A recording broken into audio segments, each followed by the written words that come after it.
Hello everyone, welcome to Dental Education Hub YouTube channel. Today we are going to discuss the morphology of the deciduous maxillary canines. This is the deciduous right maxillary canine, and this is the deciduous left maxillary canine. So these canines, they emerge into the oral cavity around the age of 19 months, and the root of these teeth, they are completed by the age of 3 years. The main functions of these teeth are the tearing function and the punching of food. The same function is of permanent maxillary canines. They also have tearing and punching function. So now we will discuss the morphology of the deciduous maxillary canine from various aspects. The tooth, it has sharp cusp tip. So this is the cusp tip, and the tooth, it has a sharp cusp tip. The crown outline, this is the crown outline. It is diamond shaped outline. The width of the crown is more as compared to the length of the crown. These crown margins, they are outside the root. From the cusp tip, there are two slopes. This slope is the mesial cuspal slope, and this cuspal slope is the distal cuspal slope. So the mesial cuspal slope, it is larger as compared to the distal cuspal slope, which is shorter. The reverse is true in the permanent maxillary canine, in which the mesial cuspal slope, it is shorter. This is the labial ridge. There's an elevation on the crown surface, that is the labial ridge. So a prominent labial ridge is present on the deciduous maxillary canine. A single conical root is present. In this tooth, it is straight, but sometimes it curves in a distal direction. Palatal aspect of the deciduous maxillary canine. So there's a ridge present in the center of the crown that divides the palatal fossa into two halves. So this is the mesiopalatal fossa, and this is the distopalatal fossa. So two fossae are there.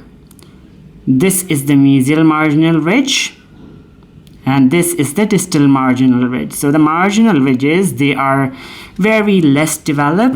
They are very less developed as compared to the deciduous maxillary central and the lateral incisor.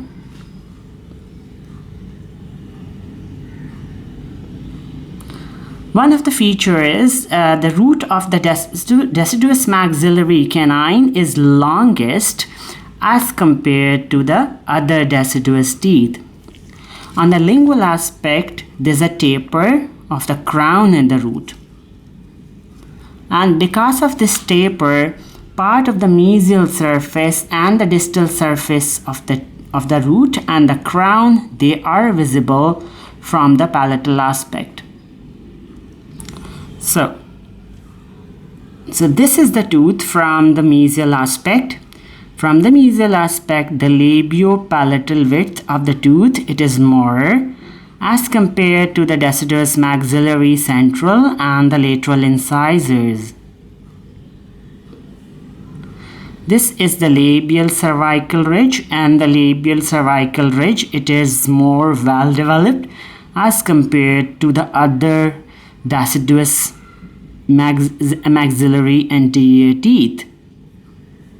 This is a tooth from the distal aspect. From the distal aspect, the cervical line curvature, it is less on the distal side. The root of the tooth, it has greater bulk in the middle, in the cervical, and in the middle third. In the apical portion, the root, it gradually tapers.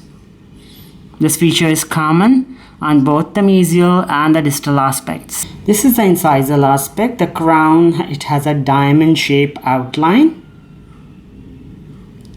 This is a cusp tip. and the cusp tip, it is more offset towards the distal side. This is the cingulum, and the cingulum, it is also slightly offset towards the distal side. Sometimes it is present in the center, but usually it is also offset towards the distal side.